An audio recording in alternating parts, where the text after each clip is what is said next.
தொழிலாளிகள் அங்கே இருக்காங்க பெப்சி யூனியன்ல, அவங்களுக்கெல்லாம் வாழ்வாதாரம் போயிடும். என்ன அப்படின்னு பார்த்தீங்கன்னா, தயாரிப்பு சங்கத்தில் யாரெல்லாம் உறுப்பினர்களோ அவங்களுக்கு மட்டும்தான் அந்த வாழ்வாதாரம் இருக்கும். கிட்டத்தட்ட 50 ஆண்டு காலம் பழமை சங்கம் அது. தமிழக முதல்வர் அவர்களுக்கும் இந்த சினிமாவில் தான் வந்திருக்காங்க. அவங்கள்ட்டும் சரி, தமிழக துணை முதல்வர் வந்து சினிமாவில் தான் வந்திருக்காங்க. இந்த தொழிலாளர்கள், அதாவது தொழிலாளி இல்லைன்னா முதலாளியே இல்லை. நம்ம பழைய படத்தெல்லாம் பார்த்துருப்போம். ஒரு பண்ணையார் ஒருத்தர் நின்று இருப்பாரு, இந்த பக்கம் ஒரு 10 பேர் உட்காந்துட்டு இருப்பாங்க, ஒருத்தர் கீழே உட்காந்து இருப்பாங்க. அங்கேருந்து ஒருத்தர் நடந்து வந்துட்டே இருப்பாரு. என்ன விஷயம்னு கேட்பாரு. இல்லை தம்பி, 10 ரூபா கூலி கேட்டோம், அதனால என்ன அடிச்சுட்டாங்க அப்படிம்பாங்க.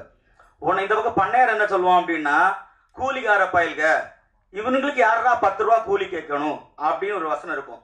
இந்த வசனத்துல வர தம்பி யாருன்னு பாத்தீங்கன்னா, எம்ஜிஆர்ல இருந்து ரஜினி அவர்கள் இருந்து கமல் ஆக்ஷன் ஹீரோ எல்லாம் ராமராஜன் அவர்களையும் அந்த தொழிலாளர்களுக்காக தான் இயங்கி இந்த திரைப்படங்கள் வந்து ஆக்ஷன் ஹீரோவா இருந்திருக்காங்க.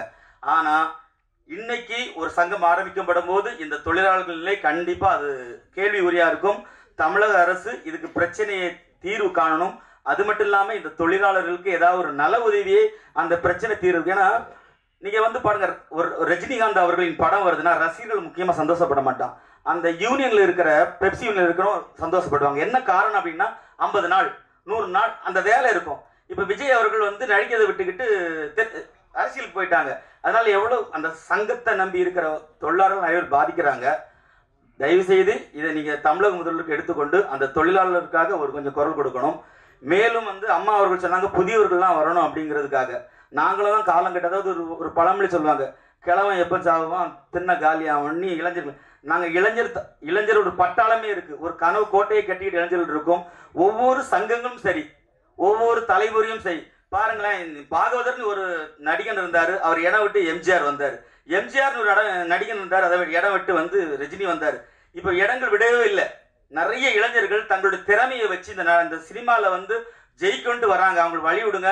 அது நடிக்கிறதுக்கு மட்டும் இல்லை, ஒளிப்பதிவு, இசையமைப்பால் எல்லா விஷயத்திலையும் சங்கங்கள் இப்ப நிறைய சங்கங்கள் பிரச்சனையிலேயே ஓடிட்டு இருக்கு. ஒரு காலகட்டத்துக்கு அதாவது ஆட்சிங்கிறது வந்து ஒரு 5 வருஷம் 10 வருஷம் இருக்கலாம்.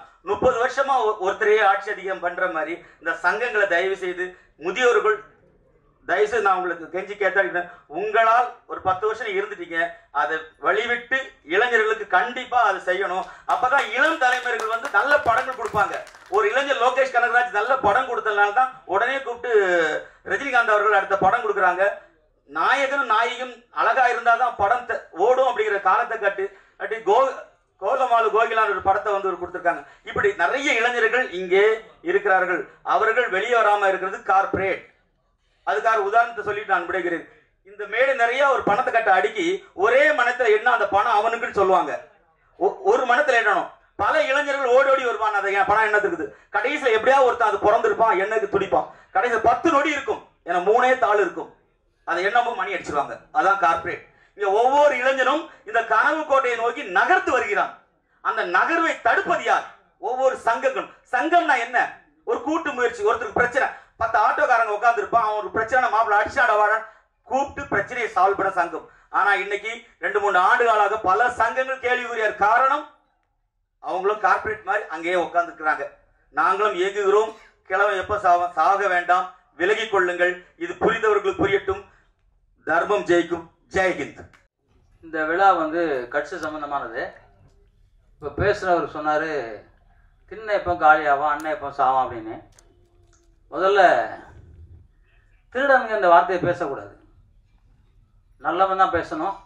ஆதாரமாக எல்லாம் நிரூபிச்சிருக்கோம். நாங்கள் கோர்ட்டில் கேஸ் இருக்குது, இந்த இடத்துல பேச நல்லா இருக்காது, அதோட நிறுத்திக்கிறேன். யாரும் சங்கத்தை பற்றி இந்த இடத்துல பேசக்கூடாது. ரஜினிகாந்தை பேசுறதுக்கு ஒரு தகுதி வேணும், பெரியவங்களை பற்றி பேசுறதுக்கு ஒரு தகுதி வேணும். முதியோர்கள், சின்னவர்கள் அதெல்லாம் யாரும் கிடையாது. முதியோர்னா என்ன? முதியோர் திருடாமல் முதியோர், திருடனவன் சின்னவரா? இல்லை, இந்த இடத்துல அதை பேசிருக்க கூடாது. இப்போ நீங்கள் பத்திரிக்கையாரா? உட்காரும் போல. நீங்கள் பத்திரிக்கை நான் ஒத்துக்க மாட்டேன். நீங்க உட்காரு. நீ முதல்ல திருடனே இல்ல இல்ல, நீ திருடிட்டு போனியா இல்லையா? நீ திருடிட்டு போனியா இல்லையா? பணத்தை திருடுவியா இல்லையா? நான் ஆதாரமா சொல்றேன்.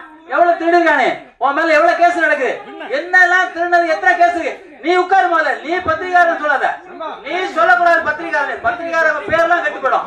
யாரு பத்திரிகாரங்க? பத்திரிகாரங்க யாரு? அவங்க அடுத்த நீ யாரு முதல்ல? நீ யாரா பத்திரிக்காரன்?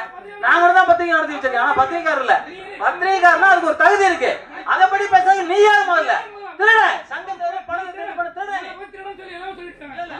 பேசக்கூடாது. கூப்பிடாம வந்துருக்க நீ. கூப்பிடாம வந்துருக்க நீ. எங்கட சண்டை போட முடியுமா? கூப்பிடாம வந்துருக்க நீ. ஆடி ஆகணும்னா நீங்க கல்யாண ஆளை கூப்பிட்டுறோம். இல்ல எல்லாம் கூப்பிட கூடாது. நீ என்ன சினிமாக்காரர் அவரே? கொத்தனார் அவரை கூப்பிட்டு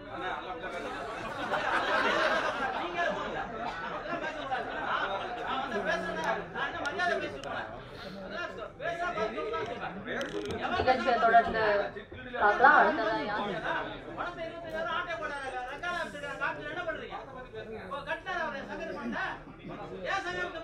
அடுத்ததாக கட்ஸ் திரைப்படத்தை பத்தி வாழ்த்தி